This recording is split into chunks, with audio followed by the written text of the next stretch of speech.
team of reporters will bring you the latest on the ground. First to Amelia Adams in Washington, D.C.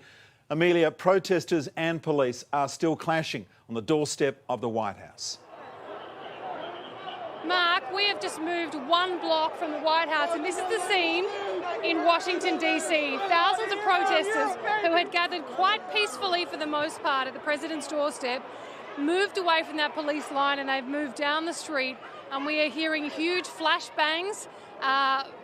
The police, the Metropolitan Police, are firing back with tear gas. So what you're seeing now is what we have seen, this pattern over the last few days, where these protests start very peaceful. They're organised Black Lives Matter protests.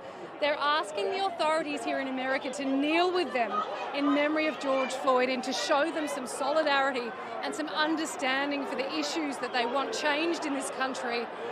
That has moved on and escalated, and now you have a lot of peaceful protesters and families that have gone home, and there is this element which is quite a tough element, quite an angry element, and they are taking to the streets of Washington, D.C. They are on their knees, and you can probably hear they're yelling, "Don't shoot, don't shoot." It's a very tense situation. Police are prepared, as you can see. The National Guard is here, social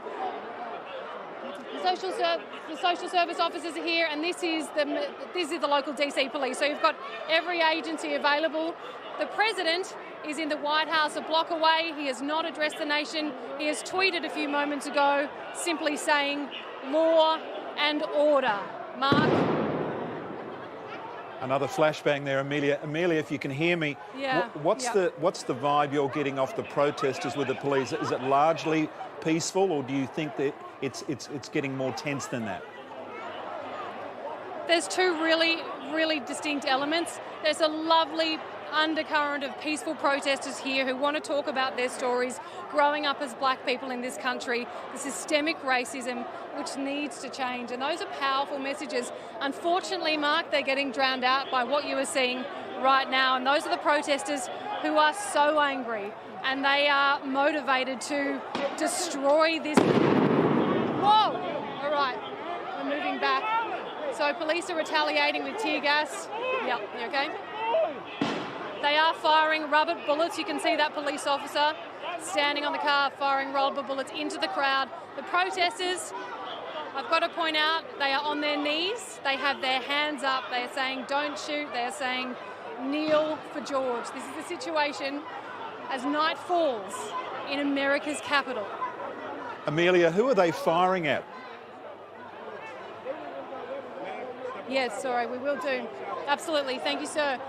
Mark, they're firing at the protesters. So what's happening here is another one. Okay, flashbang, and another one. What's happening is the protesters started hurling projectiles at officers, rocks, bottles filled with things, and as soon as that happened, we're backing up. Up to the wall. It really escalated, and so what you're seeing with the flashbangs and what you're hearing now is the riot police. Is the riot police escalating. We're retaliating and trying to push the protesters back into a certain area. I'm fine. Thank you, sir. So that they can. Thank you. And so you can see there are people like this man who just came up to check on us, and they're saying this is not okay. I can hear other protesters saying, "Don't do this. You're doing this to your own people. You're making us all look bad." They have a message they want to get through, and this is not it, Mark. Amelia, a completely different atmosphere there from what was seen in Minneapolis, because we did see really heavy confrontation with the protesters and police. But here it doesn't look as violent as that. As I say that, it looks like there was some confrontation, but it seems like a different mood. Yeah, it's just very... Oh, there we go again, back. It's just very tense, Mark, you're right.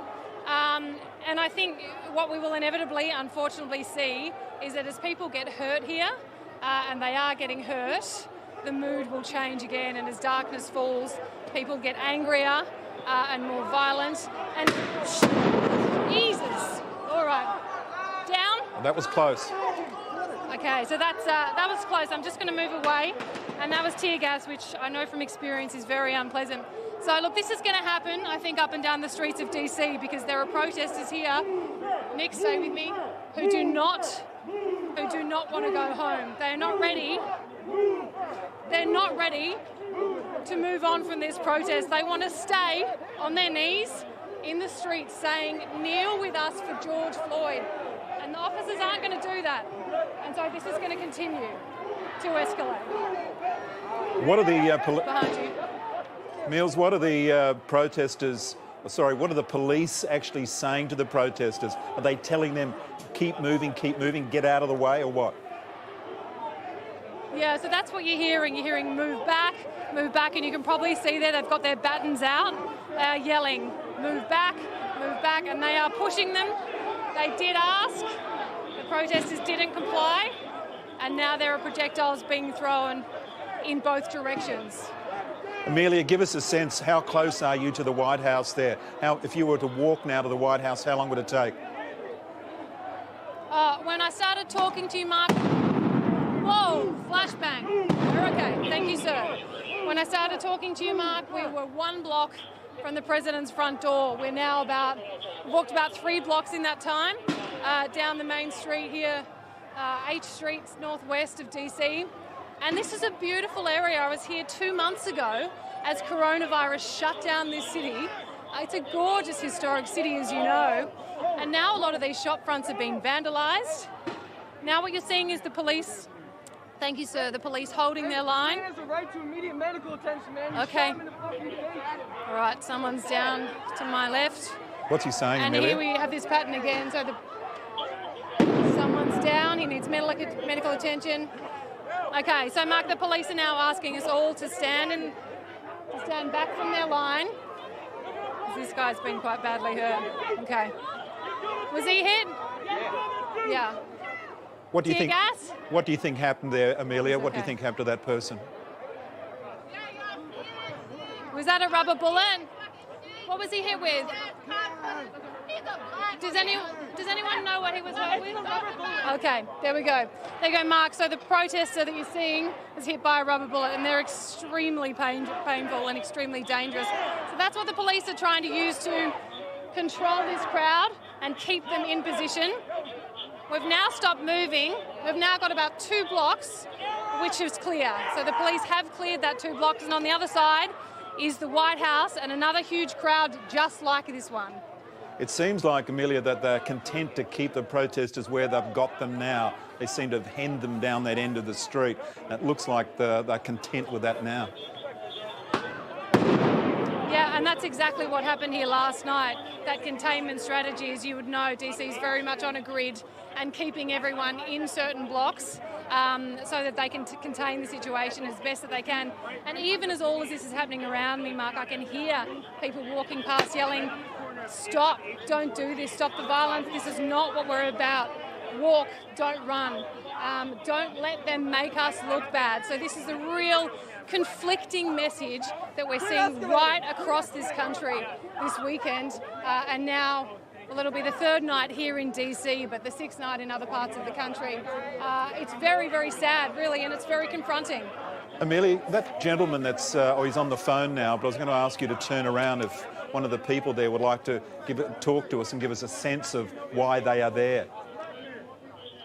If you can. You know what? He's my security, and I'm very grateful that he's my security guard, and he's very grateful that he's just turned up. So I'm going to ask someone else for you, and we'll get a little bit of a sense. I've got to pick my. I understand. Excuse me, sir. Would you mind me talking? You don't want to talk? Telling me why you've come out today? What's that? I'm supposed to be hooping. He's supposed to be playing basketball. Oh, okay. He shouldn't be here. I think there's probably quite a lot of people who shouldn't be here, but we'll find someone who can talk to us. So would you mind telling me why you're here today? No, they don't want to talk. They don't want to be on camera. Why did you come here today? Why are you part of this? I came here to protest against the senseless killing of Mr. Floyd and countless others in America and just throughout history of the United States. So that's why we're here. We're just trying to peacefully protest and let the whole country know in the world that what's going on here is wrong. And this should be fixed immediately. That was such an important message, and the march was so beautiful and peaceful for so long. Outside the White House, things got a little bit heated. Yeah. Then we moved away from the White House. Now, what has just happened here? It has turned ugly. How does that make you feel when you've come with such an important message to get across? It makes me feel terrible. Like, to be a U.S. citizen, like, this is just disrespectful. Like, it makes it hard for me to say that I'm from the United States. Like, it just puts such a bad vibe and bad energy in my heart, knowing that I was born and raised in Virginia. And it just hurts for me to say that I'm a U.S. citizen, because with stuff like this, we were peacefully protesting at the White House. Yeah, we were shaking maybe the fence a little bit.